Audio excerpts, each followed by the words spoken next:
Boa tarde, todo mundo. Muito obrigada por estarem aqui e por mandarem joinha para me avisar que voltou, porque eu sou analfabeta digital, mas estou me esforçando. Enfim, obrigada por pararem esse domingo para assistir a nossa live. Eu sou a Fabiana e esse aqui embaixo é o Gustavo. Nós dois somos dois dos 4 editores da Sob Influência e entre outras coisas da Sob Influência. E, enfim, hoje a gente vai fazer essa live para falar sobre o nosso novo livro, que é Walter Benjamin Está Morto. Acredito que todo mundo chegou até aqui porque sabem que a gente vai publicar esse livro novo. E a publicação está meio programada para meados de novembro. A gente ainda está se encaminhando com ela. E eu aproveito, inclusive, para fazer propaganda do nosso financiamento coletivo. Não sei se todo mundo sabe o que está acontecendo. Ou se alguém é benfeitor nosso por aí que está nessa live. Mas vocês acessam o financiamento no link na bio.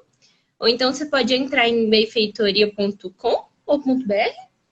.com/Walter Benjamin está morto. Walter Benjamin está morto, isso.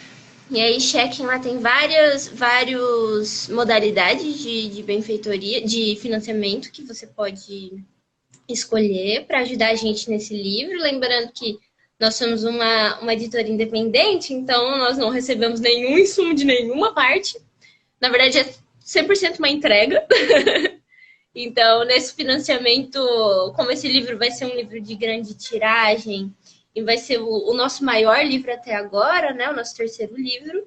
A gente está fazendo esse financiamento para conseguir não só produzir que o livro seja criado materialmente falando, mas também para investir em todas as pessoas envolvidas nesse livro e, enfim, trazê-lo ao mundo, pari-lo da melhor forma que nós pudermos.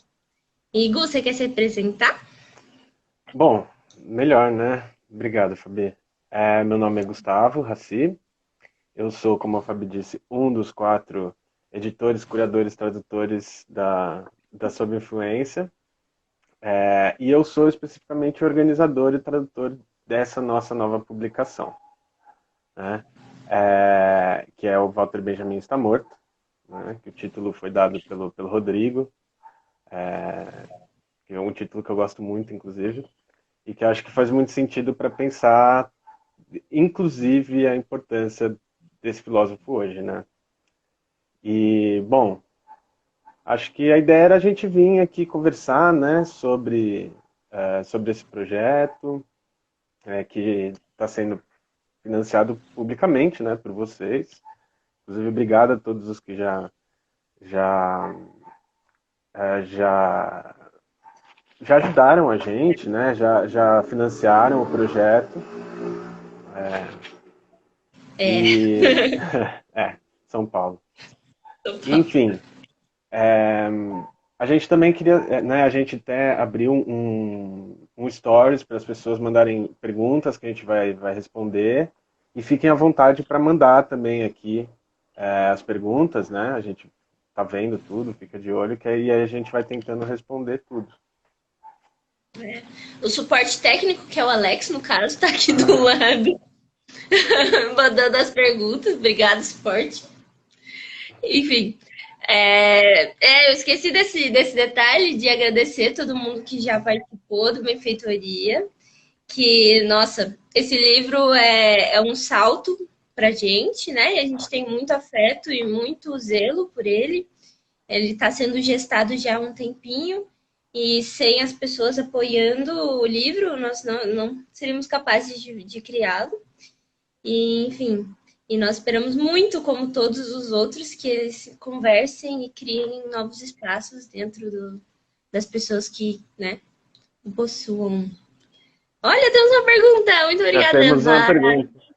Ramalho. Vamos ver. Uma pergunta. Ai, meu Deus, peraí. Uma pergunta. De onde surgiu a vontade de traduzir os 16 textos? Sabe uma coisa que eu percebo na gente? É que o 16 é o nosso número cabalístico. É. É o nosso número. Porque não sei se vocês perceberam, mas no, quem tem o Por uma Arte Revolucionária Independente são 16 tomos, né? Que é o manifesto de criação da FIARE, né? E são 16 tomos. Ah, peraí, tá passando um maravilhoso avião. Enfim, são 16 tomos e mais uma vez 16 gols. A gente tem um número 16 acabadíssimo. textos, né? Não tem jeito. Tomara que a gente Bom, não publique só 16 livros e depois pare. é. Não, mas o 16º vai ter uma festa de arromba quando for lançado. Bom, mas para responder a pergunta, que eu acho que é uma pergunta que tem a ver um pouco do porquê desse projeto, né? E assim, por que publicar Walter Benjamin, né? Eu acho. Então, para responder, eu vou dar um pouco de uma volta, assim, mas até chegar no ponto. Eu, eu sou antropólogo e filósofo de formação e eu estudo Walter Benjamin desde 2008, assim, no final da minha graduação. Então, eu fiz todos os meus trabalhos acadêmicos, toda a minha formação acadêmica foi sobre a obra de Benjamin, né? De graduação, mestrado, depois o doutorado e tal. Então, o filósofo com quem eu tenho afinidade é o filósofo que eu estudo academicamente. E, antes de tudo, é um filósofo que eu acho que se encaixa muito na proposta da editora, né? Eu acho que é um filósofo que tem, politicamente, tudo a ver com a nossa proposta, né, editorial, que é de transitar, né, sempre no campo político, assim, mas transitar entre a arte, a literatura, o pensamento filosófico, assim, crítico, né? Mas também tem uma questão importante, temporal, né, porque esse ano se cumprem 80 anos da morte do Walter Benjamin. Ele morreu em 1940, na fronteira franco-espanhola, né, fugindo do nazismo, se matou numa cidadezinha catalã. O corpo dele nunca foi encontrado, de fato, ninguém sabe se quem está enterrado lá no cemitério é ele mesmo e tal, mas enfim, detalhes. Bom, é um filósofo que ele já é, de certo modo, popular, né, academicamente. Ele é um filósofo muito referenciado. E ele vem se tornando cada vez mais popular fora da academia, né? E isso eu acho porque os tópicos que ele abordou, e mesmo a sua figura como um marxista, né, diferenciado, assim, para não usar a palavra heterodoxo, reflete muito preocupações pelas quais a gente está passando de novo, se é que alguma vez a gente deixou de passar por elas, né? Que são principalmente o autoritarismo, o fascismo, e ele faz isso de uma forma não sistemática e de uma forma que eu acho que reflete também muito do que viria depois dele, né? Muitos dos pensadores que viriam depois dele. Então é até possível falar, por exemplo, que existe no Benjamin uma preocupação com uma luta contra o fascismo que não é só o fascismo como sistema social, assim, ou como forma de poder, né? Mas também aquele fascismo que habita em nós, né? Que é algo, por exemplo, que saiu nas teses que nós publicamos, as proposições preliminares por uma revolução cultural, né? Que tem aquele famoso dito de maio de 68, né? Há um policial dentro de nós e é preciso matá-lo, né? Que espelha também, sei lá, uma preocupação do Foucault, por exemplo, né? Na introdução dele ao Antiédipo. Então, eu acho que o Benjamin ele tem esse potencial de ser um filósofo, de ter sido um pensador extremamente multifacetado, né?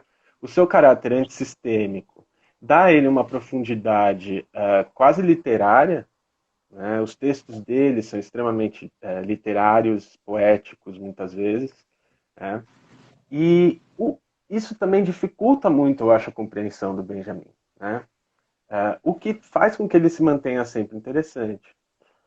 E tem todo um contexto, eu acho, de recepção da obra dele no Brasil que é muito importante, né? Porque ele é recebido no Brasil a partir de alguns textos que se tornaram chaves no estudo da sua obra, que são o narrador, a obra de arte na era da sua reprodutibilidade técnica e as famosas teses sobre o conceito de história, né? Eu acho que isso enrijeceu muito certa esfera do estudo da sua obra, embora no Brasil nós tenhamos uma tradição extremamente consolidada, respeitada aqui, não só aqui, mas na Alemanha, né, em outros países, o que faz do Brasil um país importante para o estudo da obra do Benjamin, né, nós temos comentadores, filósofos, mas não só, que avançam muito no estudo dessa obra, na expansão do estudo dessa obra, mas nós ainda temos uma origem desse estudo, que está muito ligada a certos textos. Então, pensar sobre essa obra foi um resultado de uma consideração do momento, né, desses 80 anos da morte dele, mas também observando que existe um interesse generalizado na sua obra, tentar oferecer elementos novos para uma tradição já consolidada, né? Então, os textos que nós selecionamos são fragmentos, né, são textos curtos, tem passagem que é coisa de 4 páginas, 4 linhas, desculpa, mas que são extremamente ricos, porque muitas vezes eram observações dele, eram só reflexões que voltam a aparecer nesses textos que nós já conhecemos, mas não de maneira direta, nem de maneira muito óbvia. Pausa para o barulho da rua. Então, então foi isso que eu achei importante, né?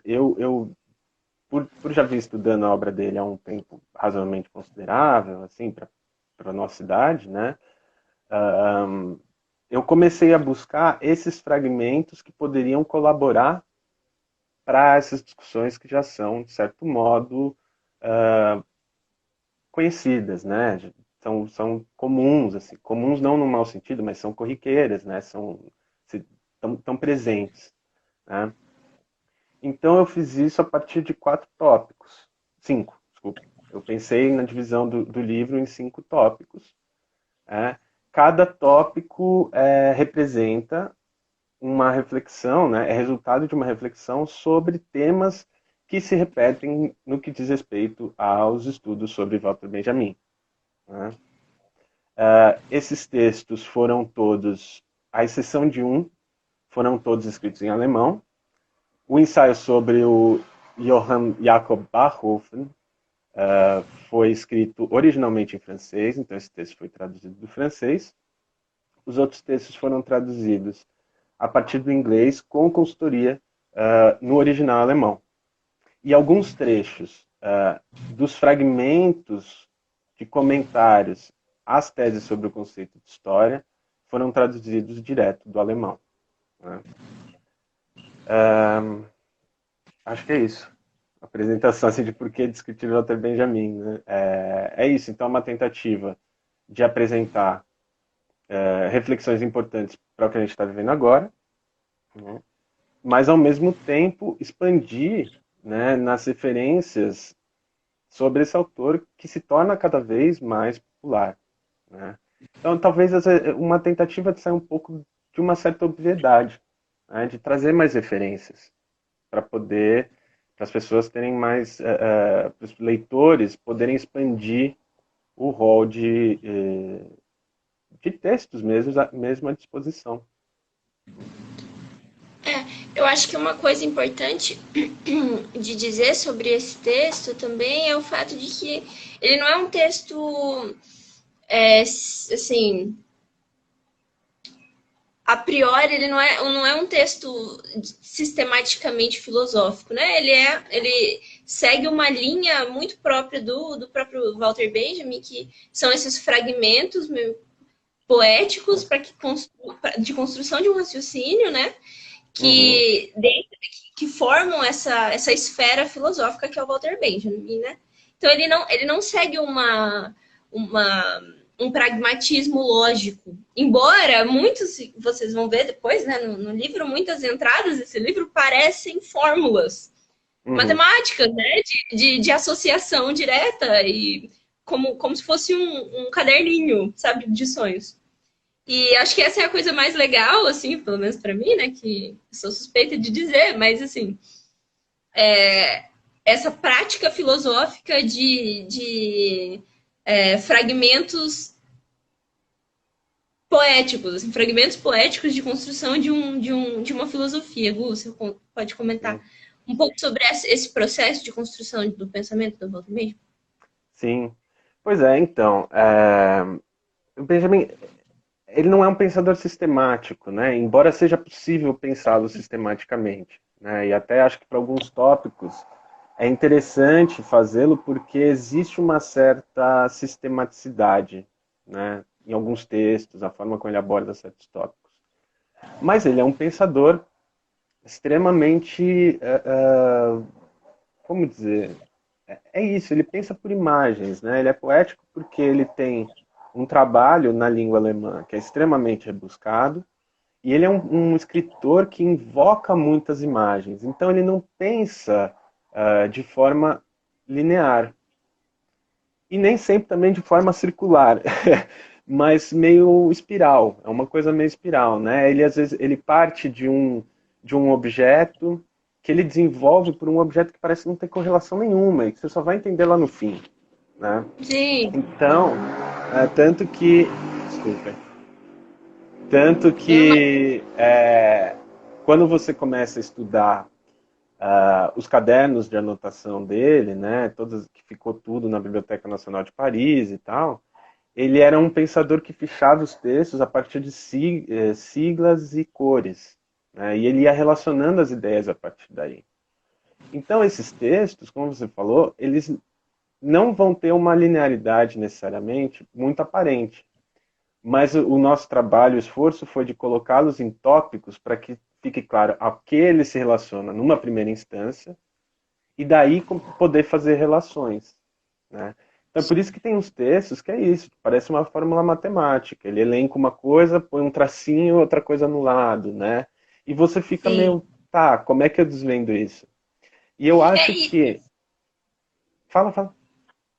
não, eu só ia comentar que isso é importante da gente dizer, né, para as pessoas que vão depois ter o livro em casa, que a gente manteve, procurou sempre manter essa tradição do próprio autor de Uhum. pensamento. Então, esse momento em que ele faz essas associações, assim, de fragmentos poéticos, a gente tentou conservar o máximo possível na edição para que criasse esse fundo de imagem, né? Esse fundo associativo. Desculpa, pode falar, Gu. Peraí que a gente Imagina, acabou. imagina. E é Pode isso, falar. né? Eu acho que não é um livro fácil. Ele não é um livro para ser fácil, né? Ele não é um livro para, quando eu falo, né? Ele é para expandir as referências, mas isso significa que é para entender as referências, né? Eu Hum. acho que tratam-se de textos, talvez a exceção do ensaio sobre o Barhofen, sobre os Paralipomenos, as teses sobre o conceito de história, né, que são, acho que, mais direcionados, assim. O texto sobre jornalismo, que é quase uma anedota, né, quase uma piada que ele conta, assim. Do Charlie Chaplin e o É, Hitler. a masculinidade diminuta de Hitler e tal.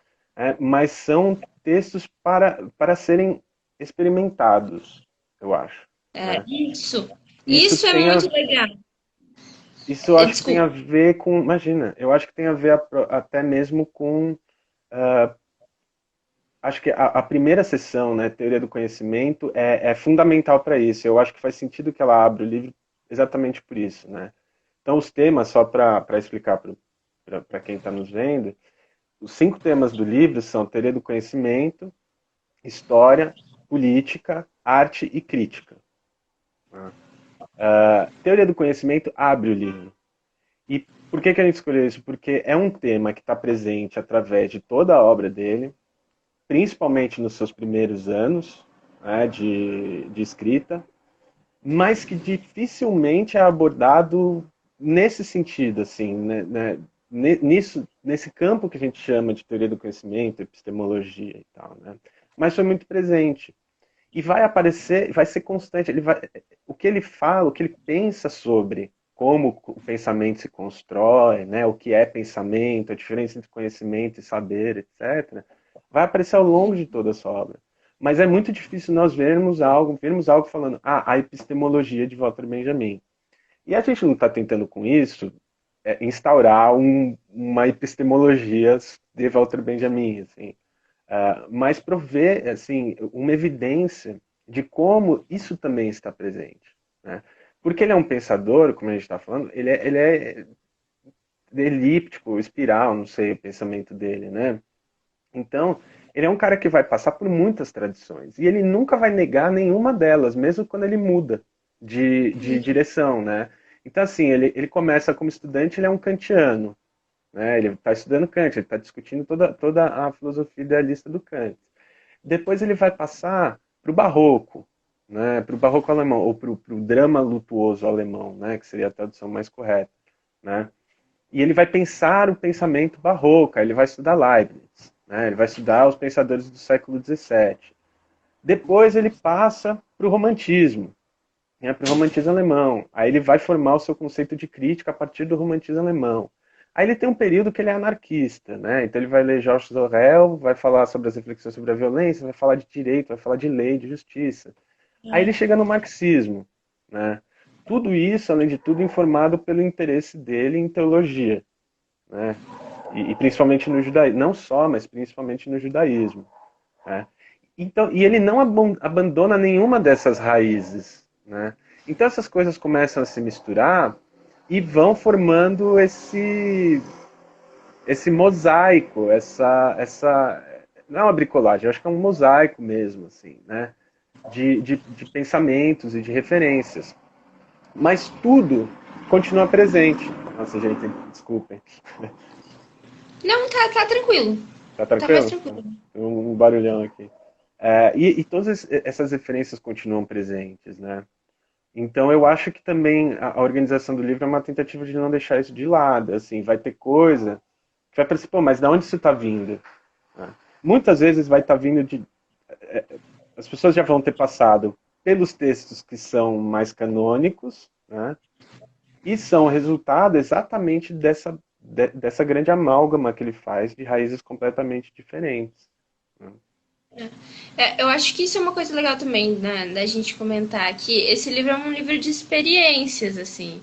É um Walter Benjamin fragmentado e subterrâneo, como se fosse... Eu sempre, quando eu estava, né, preparando esse texto, eu imaginava ele como um ponto cruz, porque Uhum, ele tem esse montante de textos do Walter Benjamin, toda essa fortuna teórica construída, e pequenos fragmentos que fazem um trabalho de ponto cruz e que movimentam essa imagem a partir dessa tessitura, sabe? A gente tem nosso amigo Caio, que fala sobre que apresentou aula pra gente, né, comigo, sobre o nosso primeiro livro, Proposições, que fala exatamente sobre isso, sobre esse tecido da imagem, né? E uhum, esse texto, ele é um oleiro, né, dessa tessitura.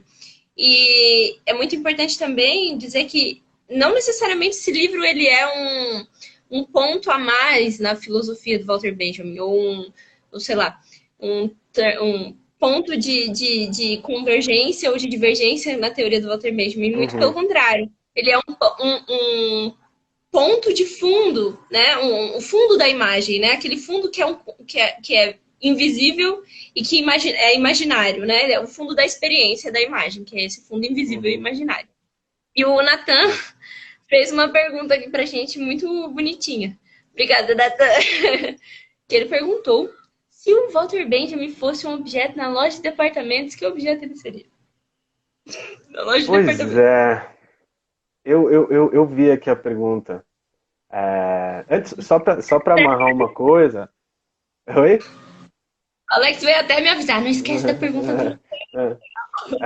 Antes, só para amarrar uma coisa, eu acho que se trata também, né, pegando isso que você falou, de não ser um livro só sobre Walter Benjamin, É, mas que seja um livro ele mesmo benjaminiano. Então, é, não se trata só do conteúdo, mas se trata da forma como se pensou esse livro, né? Que é sim. exatamente como, por essa reunião de, de origens, de reflexões que aparentemente parecem distintas, mas não são. Né? Trata-se de criar a imagem que as liga, né? É. Que é isso que ele É, faz. um perfeito ponto cruz, né? Ah, Essa tessitura da imagem. A gente está tão habituado também a ler muitos textos.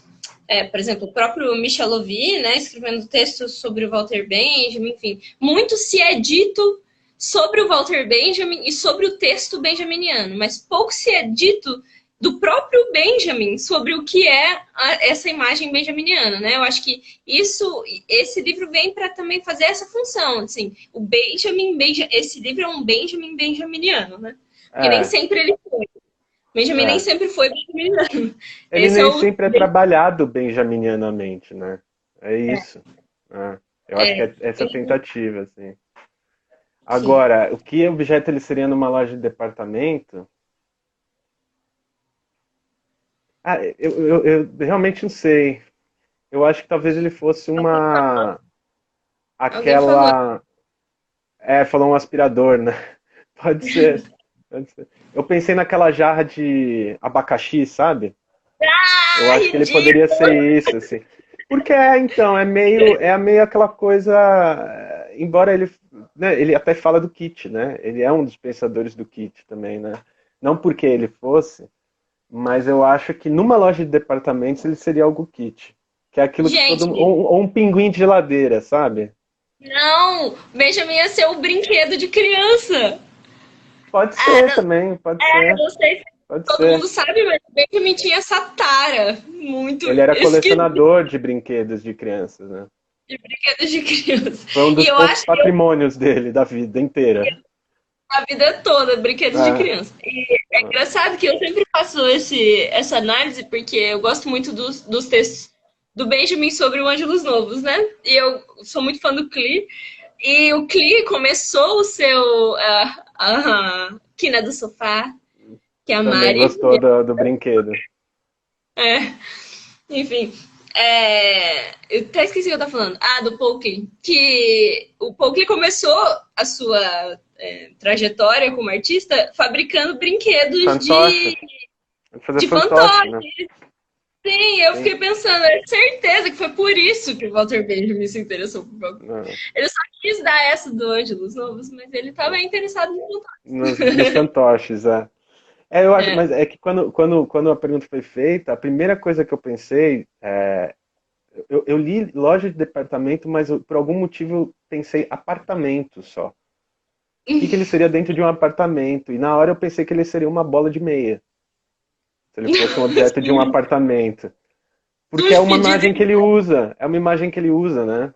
É, da história da experiência com uma bola de meia que você desenrola e que ela se transforma, ela, né? Quando ela é uma Sim. bola de meia, ela tem uma coisa, ela contém isso tudo. Depois que você abre, ela já não é nem mais uma coisa nem outra, mas de alguma forma tá tudo contido ali, assim. Ótimo. Mas, Puxando esse gancho da bola de meia, se a ah, gente pudesse falar sobre o próprio conceito de história, falando sobre, né? Você usou essa imagem perfeita para começar a falar sobre esse tema, principalmente sobre o conceito de história mundial, né? Ou de história natural, na verdade, que ambos, mas para, né? Colocar sim, em imagem para as pessoas que estão ouvindo a gente, em um dos eixos temáticos, ele apresenta assim todas as alegorias que ele faz dos conceitos de história. Então ele elenca, né, conceito de história natural, de universal e divina e etc. E aí, Gus, se você puder falar um pouco sobre essa. sim, sim. Pois bem, então, um dos eixos, né, é o de história, e eu acho que é provavelmente o tema pelo qual ele é mais citado, né? O tema a partir do qual ele é mais referenciado é a história, né? Por causa das teses sobre o conceito de história. O que eu acho interessante de toda essa tradição, assim, de referência às teses, é que Benjamin nunca definiu o que é história, né? E ao mesmo tempo a gente fica tentando desvendar isso. E mais, ele nunca pretendeu ser um historiógrafo, né? Ele nunca pretendeu ser um historiador. Ele quer pensar como é possível a história, né? E isso eu acho que faz uma diferença muito grande, né? Ele é um filósofo da história, ele não é um historiador, nem pretendia ser. Ao mesmo tempo, quando a gente percebe isso, a gente vê que há vários cuidados que são necessários tomar. Por exemplo, o fato de que ele critique o progresso, né, nas teses, não significa que ele é contra o progresso. Significa que ele é contra o modelo de progresso que vem sendo apoiado e defendido naquele momento, né? O que é bem diferente. Da mesma forma, quando ele não é um crítico dos fatos, né? Da história como fato. Então ele ele não está tentando negar fatos, né? Dizer, essa história é positivista, que quer contar a história tal qual foi, porque ela se pauta nos fatos. Sim, mas ele não está negando que os fatos existem, né? Uhum. Ele quer saber como é possível articular os fatos e pensar esses fatos a partir de uma outra perspectiva, que é aquela famosa perspectiva dos vencidos, né? A história dos vencidos. Então eu acho que para tomar esses cuidados, é muito interessante esses fragmentos, as teses sobre o conceito história que a gente publica, e esse texto, né, a ética aplicada à história, em que ele vai fazer as distinções entre história divina, história mundial, história universal. Essas são distinções que vêm tanto do seu pensamento teológico, né? Então, existe uma preocupação teosófica, com a teosofia, né? Cosmogônica também. Isso,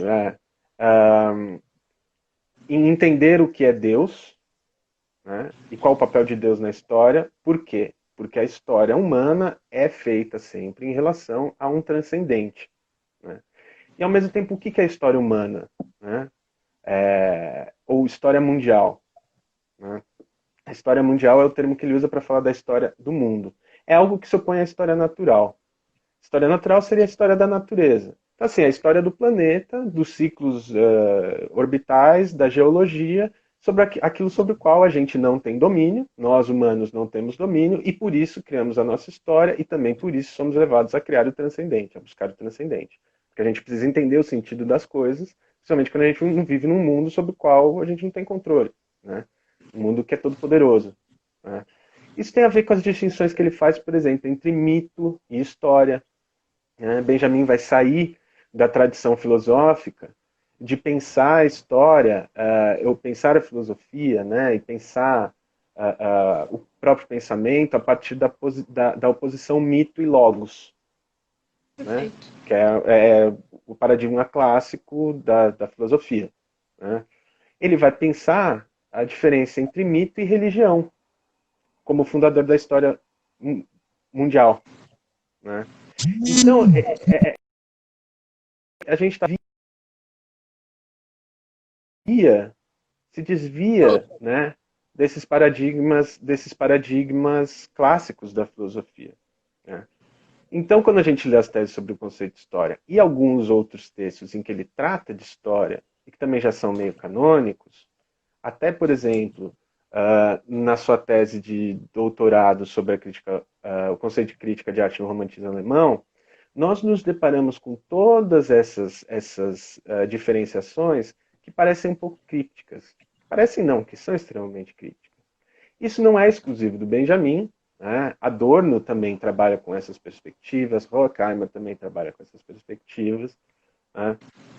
Mas é isso, é porque se refere a uma tradição que nós não temos um contato muito comum, né?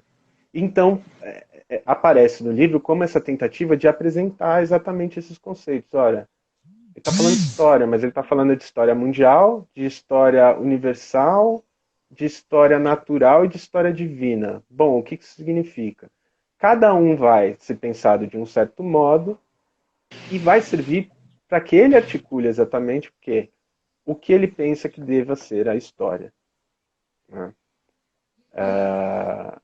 Eu acho que é isso. Nesse, nesse sentido do que ele deva, o que ele pensa que deva ser a história, talvez também seria importante a gente falar um pouco sobre esse momento destruidor assim do Walter Benjamin, né?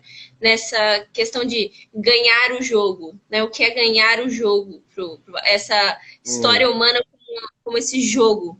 E esse conceito muito conhecido, né, do Walter Benjamin sobre o ponto de vista dos vencidos, ele tem relação com esse ato de ganhar o jogo, que é esse momento destruidor da história, que até virou um livro pelo Louvi, né, que é o Revolução em Freio de Emergência. Se você puder comentar um pouquinho, Uhum. Gu.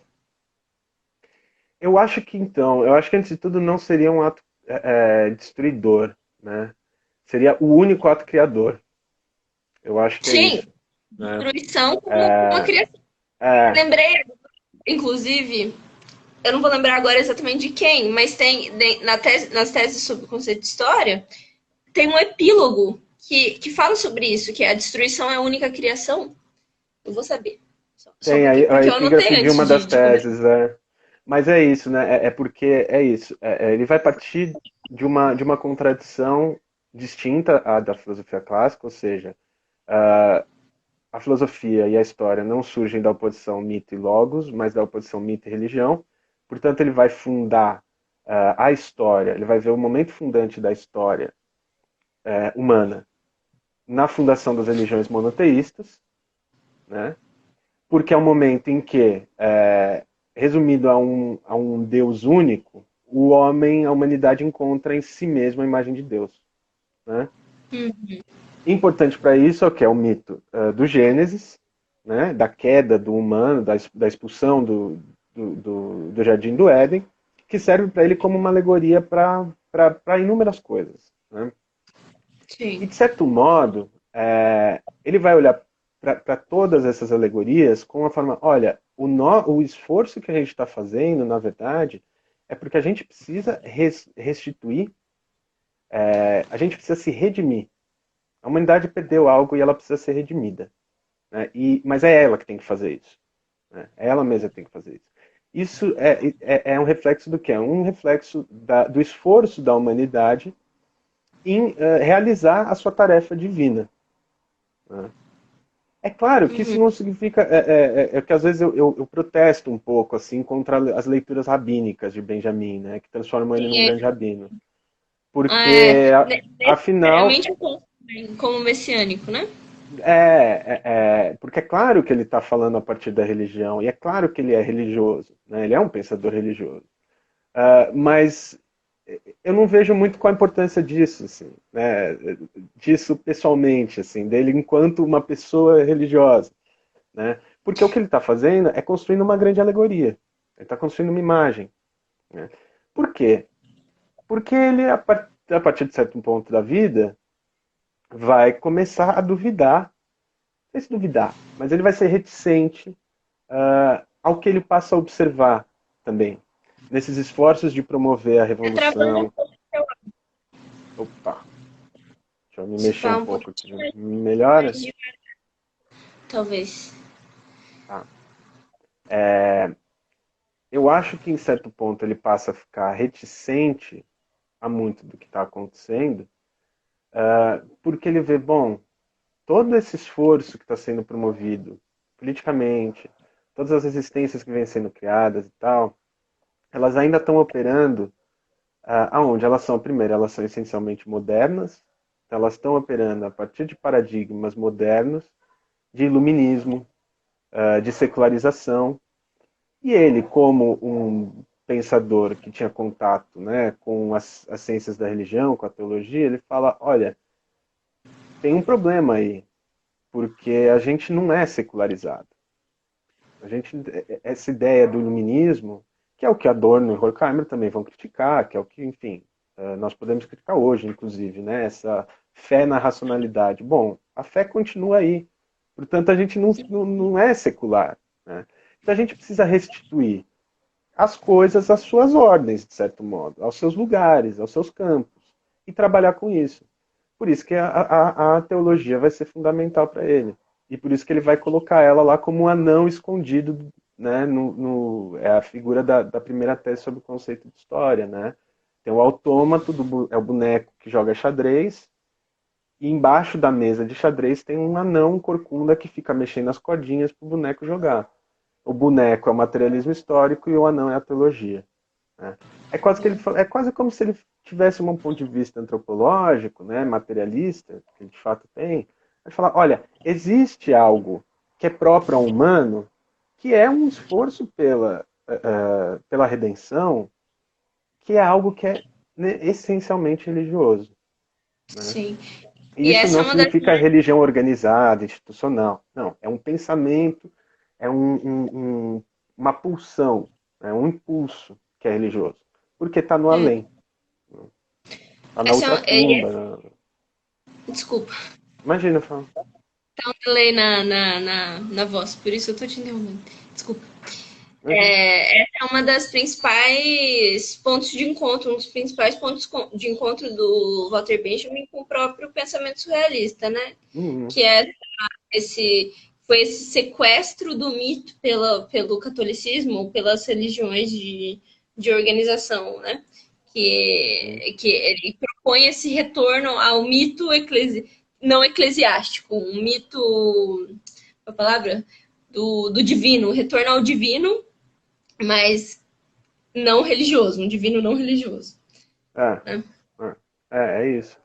Tanto que, né, ele vê a revolução, que é outra coisa interessante, né? O Benjamin é um marxista que pouco falou em, por exemplo, ditadura do proletariado, né? Uhum. Ele fala disso nas Sim. teses, mas en passant, uma coisa. Ele vai pensar muito a revolução como algo que seja um evento final, né? É um evento final. Não tem fase transitória, não tem consequência, né? Ela é um evento que finaliza as coisas, porque redime. E eu acho que isso tem muito a ver com as experiências pessoais dele, né? Primeiro um sujeito que tinha passado pelo anarquismo, depois ele vai para a Rússia, né? Ele vai para a União Soviética, ele se frustra profundamente com muitas coisas que ele vê, né? É isso, é um marxista que nunca entrou, se recusou a entrar no Partido Comunista, né? Como se recusou a entrar em qualquer movimento sionista, né? Sendo judeu, foram os grandes desafetos dele com o Brecht e com o Scholem, né?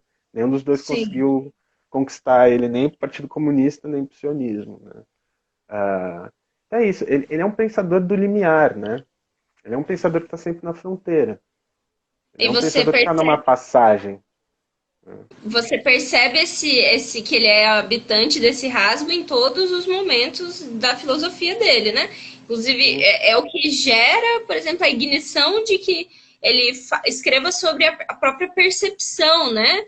E eu uhum, vejo, eu faço esse link muito direto com o próprio Lucian Goldman, quando ele fala sobre o possível, né? Ele fala sobre esse sim, concreto possível, que é esse limite da percepção que ele mora unicamente no rasgo. E os sujeitos que habitam, os sujeitos históricos que habitam esse rasgo, são eles constroem esse limite de percepção a partir da sua própria experiência, né? Então, aí voltando ali uhum. na concepção do Walter Benjamin como um filósofo da experiência, né? Totalmente. E A experiência é. dessa fato da própria teoria do conhecimento de que percepção é leitura, Uhum, né? uhum. Sim, Pode esse falar. é um dos textos dele, né, que a gente apresenta no livro, que é a percepção e leitura. Porque é isso, a percepção, inclusive, é um outro tópico que é muito pouco explorado, né? A gente lê muita obra de arte na era da sua produtibilidade técnica e não necessariamente percebe o quanto a tese que ele defende ali está ligada a uma teoria da percepção, né? É. Por quê? Porque é fundamental para ele, na leitura que ele faz de Marx, então, né, de todo o processo do trabalho estranhado, ele vai falar, olha, o capitalismo ele não consegue só estranhar o trabalho, né? Isso é o reflexo da leitura dele do Lukács, né? Mas ele vai estranhar o próprio corpo humano, né? À Sim. medida em que ele vai estranha o trabalho, ele estranha o próprio corpo. E isso significa o quê? Que ele opera uma revolução, uma transformação radical nos nossos modos de percepção. Quando eu não reconheço o fruto do meu trabalho como fruto do meu trabalho, né, significa que algo no meu campo perceptorial também mudou. Né? Eu, a minha visão se tornou estranhada também. Né? Eu não consigo mais ver aquilo, identificar aquilo como produto do que eu faço. Não é só uma abstração mental. Né? É algo que passa pelo corpo. Então, quando ele está falando sobre a obra de arte, ele está falando de tudo isso. Ele está falando, bom, é preciso de uma arte que não seja só política, né? Que não fale, não seja só que se trate de política. Ela deve ser feita de um Como modo que tema. seja isso, que seja politicamente produtiva, progressiva, que restitua às pessoas uma percepção que nos foi perdida, né? Sim. Então é isso. A leitura, a ideia de percepção como leitura para ele está muito ligado ao romantismo alemão, com as teorias do romantismo alemão de que o mundo é um livro a ser lido, né? Portanto, a percepção é essa forma que nós lemos o mundo, né? É o meio pelo qual nós lemos o mundo. A isso se liga o quê? Se liga o conceito de experiência, né? A percepção como nossa primeira forma de experiência. E aí a percepção é um outro conceito que vai aparecer nos textos como o narrador, experiência e pobreza, no texto sobre Proust, né? A imagem de Proust, no texto sobre Kafka, etc. Né? Uhum. Então, é isso. Às vezes a gente fica com aquele adágio, né, da obra de arte, do fim, né? A estetização da política, o comunismo tem que responder com a politização da estética, né? Isso Da virou um arte. jargão, né? Isso virou um jargão, assim, porque o que ele está falando é exatamente, não se trata de falar de política, se trata de pensar uma forma artística que resgate uma percepção livre, né? Aham. Então não se trata É, só de fazer um filme legalzinho, né? De, de conteúdo revolucionário. Não se trata disso. Se trata assim, que as pessoas vão, como é que esse filme vai ser feito e de que modo isso vai liberar as pessoas para elas perceberem um mundo diferente, né? quão atual é isso, né? Porque a gente vive na era da representação Deus, né? A representação é Deus. Então, É. assim, a era de empobrecimento da imagem, de tão bruta, né? Que a gente não consegue mais se relacionar com a arte autônoma, por exemplo. Porque a arte Uhum. autônoma, a gente pensa de que tem autonomia para retratar tal e tal processo artístico, tal e tal processo histórico. Não é isso. Né? A arte autônoma Sim. não tem absolutamente nada a ver com representação, muito pelo contrário.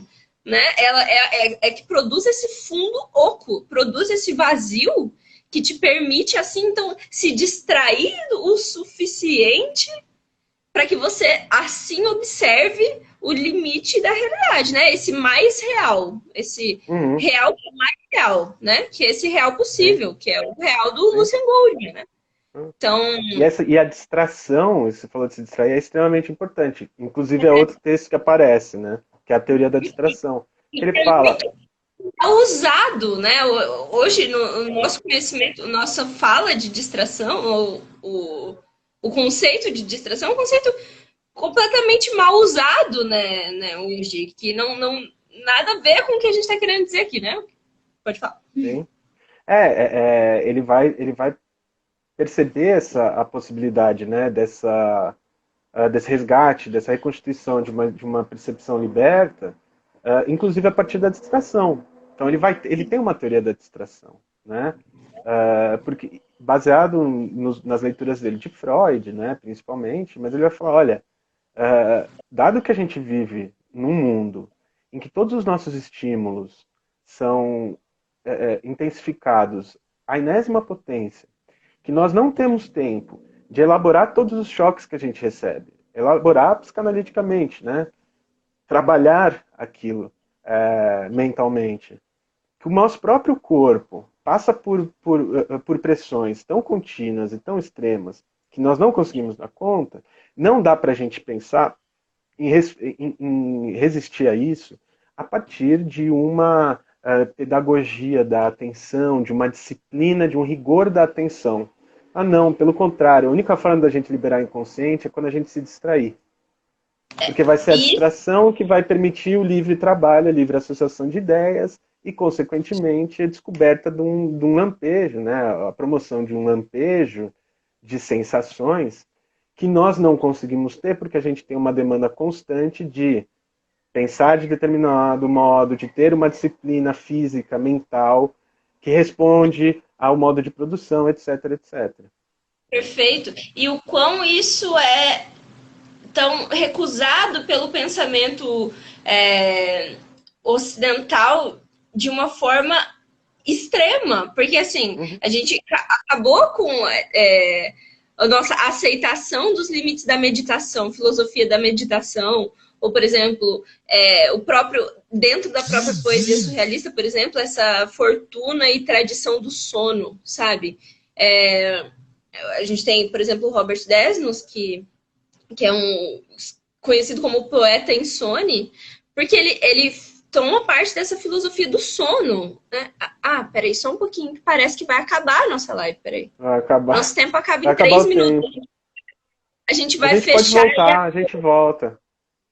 Fecha e a gente continua. Tá, então todo mundo tem que voltar. A gente vai fechar e vai A gente voltar. vai fechar e voltar. Ok? Continuem perceptivos.